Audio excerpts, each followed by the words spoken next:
سے فرمایا صحابہ اس بندے کو کتنی خوشی ہوئی ہوگی؟ تو صحابہ نے عرض کی یا رسول اللہ اللہ جانتا ہے یا اللہ کا رسول جانتا ہے اس بندے کو خوشی کتنی ہوئی؟ اور اس خوشی کا بھی اظہار حضور علیہ الصلوۃ والسلام نے فرمایا اس کو اتنی خوشی ہوئی دوبارہ زندگی ملنے کی، اتنا وہ خوش ہوا کہ اپنے حواس کھو بیٹھا، اس کی حواس برقرار نہ رہے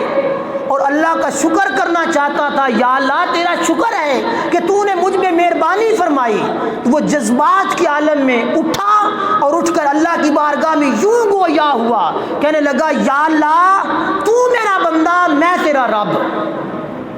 تو میرا بندہ میں تیرا رب۔ کہنا یہ تھا کہ تو میرا خالق میں تیرا بندہ، کتنا بے پرواہ ہے تو، کتنی رحمتوں کا مالک ہے تو، کتنا غفور رحیم ہے تو،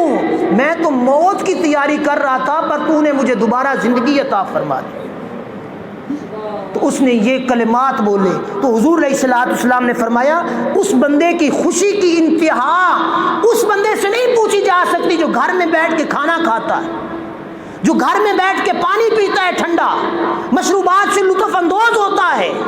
اس بندے کو اس کی کیفیت کا نہیں پتا، جس نے صحرا میں سفر کر کے تپتے ہوئے ریگستان کی گرمی کو برداشت کیا، اس سے پوچھو۔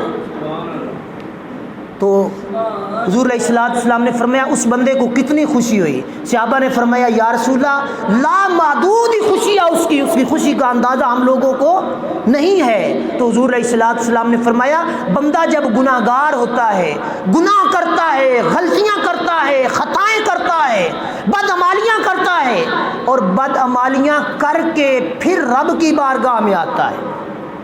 کہاں آتا ہے؟ رب کی بارگاہ میں آ کر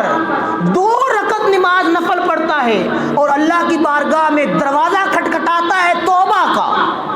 اللہ کی بارگاہ میں گڑ گڑاتا ہے یا اللہ میں گناہ گار ہوں تو بخشنہار ہے، یا اللہ میں کمزور ہوں تو طاقتور ہے، میں گناہ کرنے والا ہوں تو معاف فرمانے والا ہے، میرے گناہ بے شک زیادہ ہیں پر تیری رحمت میرے گناہوں سے کہیں زیادہ ہے۔